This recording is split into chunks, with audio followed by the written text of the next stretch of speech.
안녕하세요. 의사 한영권입니다. 오늘은 많은 분들이 마음속에 가지고 계시지만 차마 말은 못하는 그런 민감한 주제에 대해 이야기해 보겠습니다. 바로 노인 냄새입니다. 이야기만 들어도 조금 불편하시죠? 혹시 이런 생각 드신 적 있으신가요? 나도 이제 냄새 나는 나이가 된 건가? 샤워도 하는데 왜 자꾸 몸에서 묘한 냄새가 나는 걸까? 가족이 괜히 먼 자리에 앉는 건 혹시 나 때문 아닐까? 많은 60대, 70대 분들이 직접 말은 안 해도 속으로 이런 걱정을 하고 계십니다. 그리고 실제로 병원에 오시는 분들 중에도 선생님, 몸에서 이상한 냄새가 나는 것 같아요. 혹시 병인가요? 하고 물어보시는 분들이 종종 계십니다. 자, 우선 결론부터 말씀드릴게요. 노인 냄새는 병이 아닙니다. 하지만 분명한 원인이 있고 관리할 수 있는 생활 문제입니다. 노인 냄새, 왜 나는 걸까요? 노인 냄새라는 표현은 사실 일반적인 말이고요. 의학적으로는 노넨알데하이드라는 물질이 관련되어 있습니다. 나이가 들면서 피부의 지방산이 산화되면서 이 물질이 분비되고 그게 특유의 묵은 냄새를 만들어냅니다. 그리고 이 물질은 샤워한다고 그냥 씻겨나가지 않습니다. 그래서 단순히 물로 헹구는 것만으로는 이 냄새가 남아있게 되는 거죠. 그럼 매일 샤워하면 되잖아. 이렇게 생각하실 수도 있습니다. 맞는 말입니다. 기본적으로 청결은 가장 중요하죠. 그런데 많은 분들이 놓치고 계신 게 하나 있습니다. 그건 바로 몸 전체를 똑같이 씻는 게 아니라 냄새가 나기 쉬운 특정 부위를 더 신경 써야 한다는 겁니다. 어떤 분들은 매일 샤워를 하시면서도 등은 잘 안 닿으니까 그냥 대충 헹구고 넘어가고 귀 뒤쪽이나 가슴 밑부분, 배꼽 같은 곳은 그냥 잊고 지나갑니다. 하지만 바로 이런 곳이 냄새를 만들어내는 핵심 부위입니다. 제가 진료실에서 제일 안타까운 건 본인은 잘 모르시는데 가족이나 주변 사람들이 이미 느끼고 있다는 점입니다. 아버지 방에 들어가면 뭔가 오래된 냄새가 나요. 할머니가 안 계신데도 거실에 그 냄새가 남아 있어요. 이런 말 직접 듣기 전까지는 정작 본인은 그 냄새에 익숙해져 있어서 잘 못 느끼시는 경우가 많습니다. 하지만 주변 사람들에겐 확실히 느껴지고 심할 경우 사회적 거리감으로 이어질 수도 있습니다. 아주 가까운 가족 사이에서도요. 그리고 그때가 되면 냄새의 문제가 건강 문제로 오해받기도 하고 관계에서 벽을 만들기도 합니다. 그렇기 때문에 이건 단순히 청결의 문제가 아니라 삶의 질, 인간관계, 자존감과도 이어진 문제라고 저는 생각합니다. 자주 듣는 말 중에 나는 원래 땀이 많아서 냄새가 나는 체질인가 봐요 하시는 분들이 계세요. 물론 체질적인 영향이 없다고는 할 수 없습니다. 하지만 제가 수십 년 진료하면서 느낀 건 냄새는 체질보다 습관이 더 큰 원인이라는 겁니다.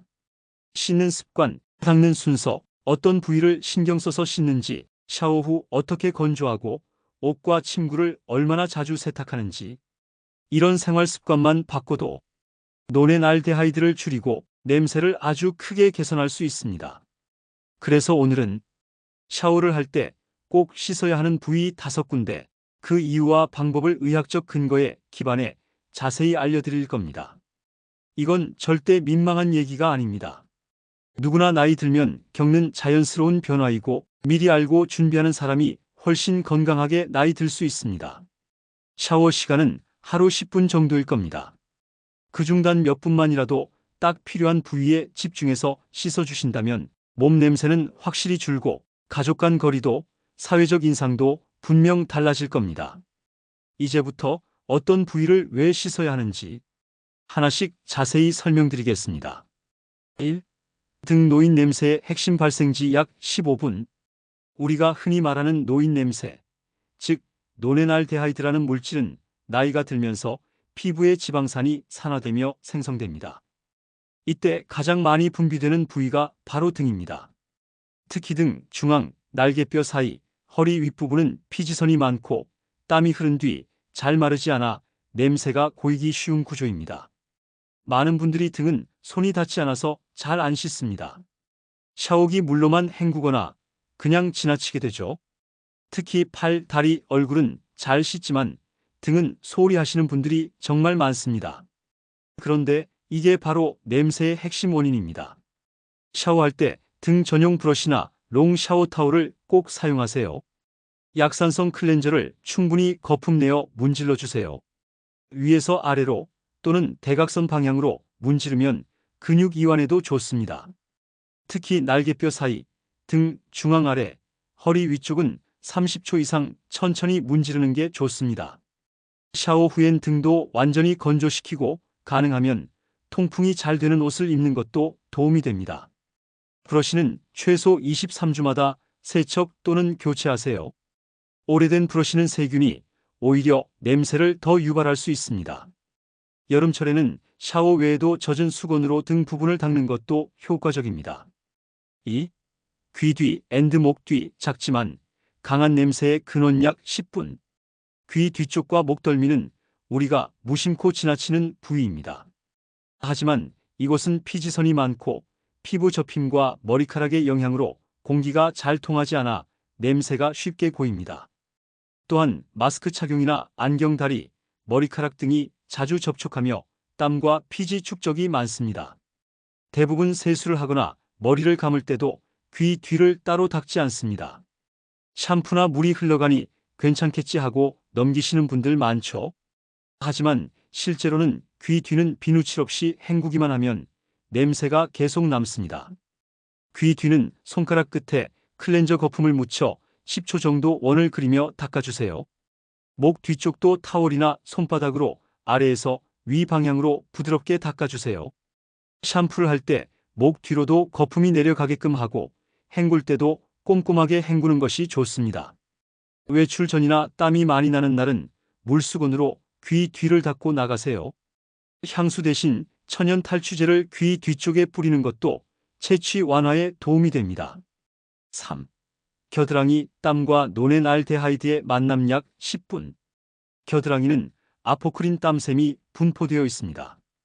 이곳에서 분비되는 땀은 단백질, 지질이 포함되어 있어 세균과 만나면 강한 냄새를 만듭니다. 여기에 노넨알데하이드가 더해지면 더욱 강력한 노인 냄새가 완성되는 겁니다.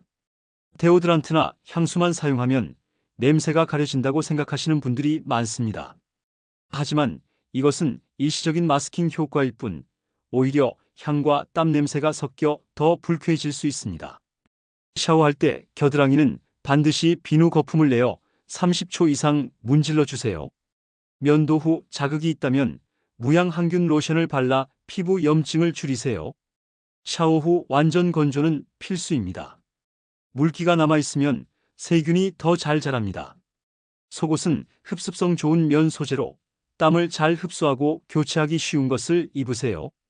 겨드랑이 전용 물티슈나 탈취 패드를 활용하면 외출 중 냄새 관리가 용이합니다. 4. 가슴 및 접힌 부위의 위생 사각지대 약 10분. 가슴 밑은 살이 겹치고 습기가 쉽게 차는 부위입니다.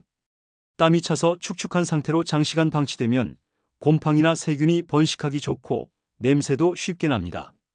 위에서 물이 흘러내리니까 씻겼겠지 하는 착각.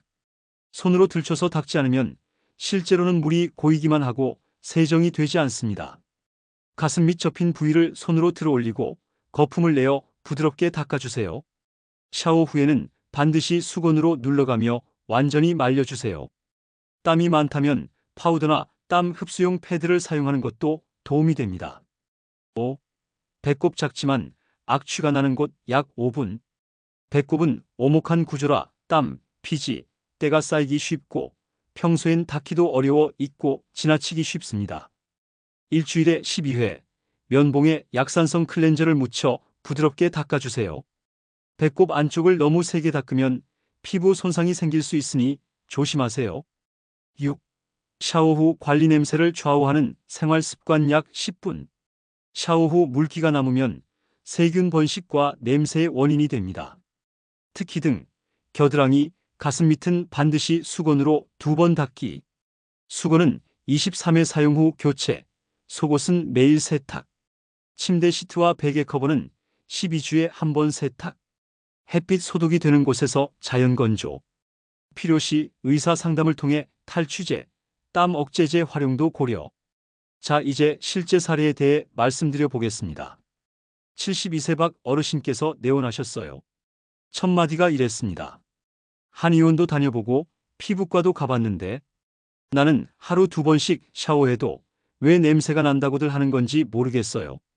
이분은 하루에 2번 샤워를 하시고 비누도 좋은 걸 써오셨답니다. 하지만 가족들이 말하는 냄새는 여전했다고 해요. 자세히 여쭤보니 등은 전혀 손이 닿지 않아 그냥 물로 헹구는 수준이셨고 겨드랑이도 비누칠은 하지만 몇 초만 문지르고 바로 헹구셨더군요. 또한 귀 뒤나 목덜미는 샴푸 흘러가는 걸로 씻긴다고 생각하셨습니다. 배꼽은 평생 한 번도 제대로 닦아본 적이 없으셨고요. 그래서 알려드렸죠. 어르신, 몸 전체를 씻는 게 중요한 게 아니라 냄새가 나는 부위를 어떻게 씻느냐가 더 중요합니다. 그날부터 등 전용 브러쉬를 드리고 하루에 한 번씩 등, 귀 뒤, 겨드랑이, 가슴 및 배꼽을 정확히 닦는 방법을 설명해 드렸습니다. 2주 후 오셨을 때 박 어르신 표정이 달라졌어요. 아니, 신기하게 우리 손주가 요즘은 할아버지 냄새 안 난다고 해요. 나도 냄새 걱정 없이 지하철도 타게 됐어요. 80세 여성 환자분이셨습니다. 젊은 시절 활발하셨고 지금도 경로당 봉사를 하시던 분이었어요.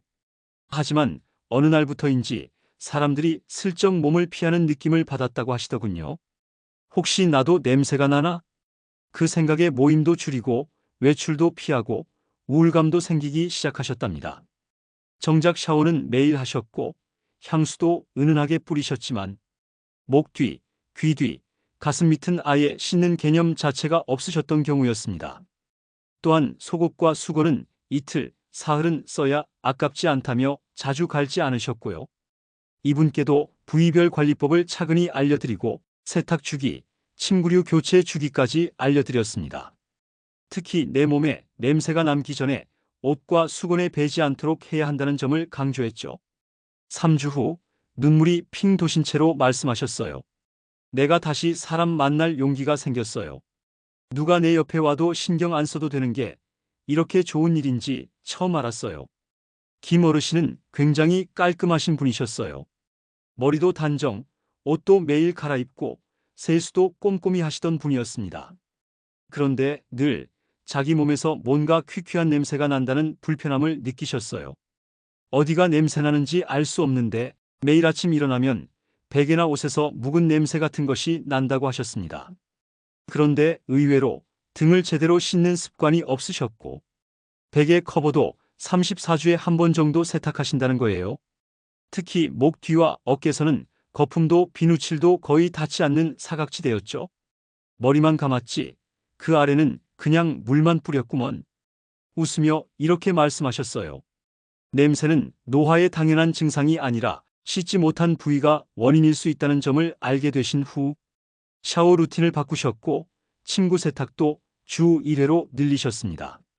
몇 주 후 이렇게 말씀하셨어요. 샤워 후 내 냄새가 사라지고 잠자리가 편해졌어요. 이젠 내가 내 냄새가 싫지 않으니깐 하루가 개운하더라고요. 냄새는 단순히 위생의 문제가 아닙니다. 자신감, 대인관계, 감정, 우울감까지 모두 연결된 문제입니다. 샤워를 자주 한다고 냄새가 사라지는 게 아닙니다. 냄새가 나는 부위를 제대로 씻는 것, 씻은 후 완전히 말리고 깨끗하게 유지하는 것. 이 작은 습관이 삶의 질 전체를 바꾸는 열쇠가 됩니다. 오늘 말씀드린 냄새가 나는 부위별 씻는 법, 잘 들으셨나요? 이 영상을 보시는 분들 중엔 내가 진짜 냄새가 나나? 하고 걱정하시는 분도 계실 겁니다. 또는 나는 하루 한 번씩 샤워도 하고 향수도 뿌리는데 하시면서 그럼에도 가족이나 주변 사람들의 반응이 신경 쓰이셨던 분도 계실 거예요. 그런데요, 이건 단순히 위생의 문제가 아닙니다. 사실 노인 냄새라는 건 나이 드는 것 자체 때문이 아니라 나이 들면서 씻기 힘든 부위가 생기고 눈에 잘 안 보이는 부위가 많아지고 피부의 구조와 분비물이 달라지는 것에서 비롯됩니다. 즉, 우리 몸이 도움이 필요하다는 신호를 보내는 거예요. 제가 진료실에서 수많은 어르신들을 만나면서 느낀 건 몸에서 냄새가 난다는 사실보다 그 냄새 때문에 자신감이 떨어지고 사회적 관계가 위축되는 것. 그게 훨씬 더 안타깝다는 겁니다. 경로당 가기 싫어지고 손주가 안기지 않고 가족이 슬며시 창문을 여는 그 순간들. 그게 얼마나 상처가 되는지 잘 압니다. 하지만 그럴수록 우리는 포기하지 말고 이 나이에도 내 몸을 정성껏 돌본다는 자기 돌봄의 태도를 가져야 합니다. 오늘 알려드린 것처럼 등, 귀 뒤, 겨드랑이, 가슴 밑, 배꼽 이 5곳만 제대로 씻는 습관만 들여도 정말 놀라울 정도로 냄새가 줄어들 수 있습니다. 냄새가 사라진다는 건 단순히 향기가 나는 것이 아닙니다. 그건 곧 자신감이 회복되고 사람 앞에 나서는 게 두렵지 않아지고 나 자신이 좋아지는 경험으로 이어집니다. 이제 여러분께 꼭 말씀드리고 싶은 게 하나 있습니다. 매일 씻는 게 중요한 게 아닙니다. 어떻게 씻느냐가 더 중요합니다. 보이지 않는 곳까지 내 손이 가는 것. 그게 진짜 나를 아끼는 습관입니다. 그리고 냄새를 없애는 건 다시 사람 사이로 걸어 들어갈 용기를 주는 일입니다. 혹시 처음부터 다 바꾸기 어려우신 분들은 하루에 한 부위씩만 집중해서 관리해 보세요. 예를 들어 오늘은 귀 뒤, 내일은 등, 모레는 가슴 밑. 이렇게 하나하나 챙기다 보면 어느새 냄새 걱정 없는 나만의 루틴이 생깁니다. 누가 뭐래도 여러분은 아직 스스로를 돌볼 수 있는 힘이 있습니다. 그리고 저는 그 길을 함께 걷는 건강 파트너가 되겠습니다. 오늘 이 영상이 누군가에겐 오랜 냄새 고민을 풀어내는 열쇠가 되었기를, 그리고 또 누군가에겐 자신의 몸을 더 사랑하는 계기가 되었기를 진심으로 바랍니다. 건강은 멀리 있지 않습니다. 우리 몸에 귀 기울이는 작은 습관, 그 하나에서 시작됩니다. 다음 영상에서는 냄새뿐 아니라 몸속에서 오는 피로 냄새, 입냄새, 발냄새 등 더 깊이 있는 내용으로 찾아뵙겠습니다. 건강하고 향기로운 하루 보내세요. 감사합니다.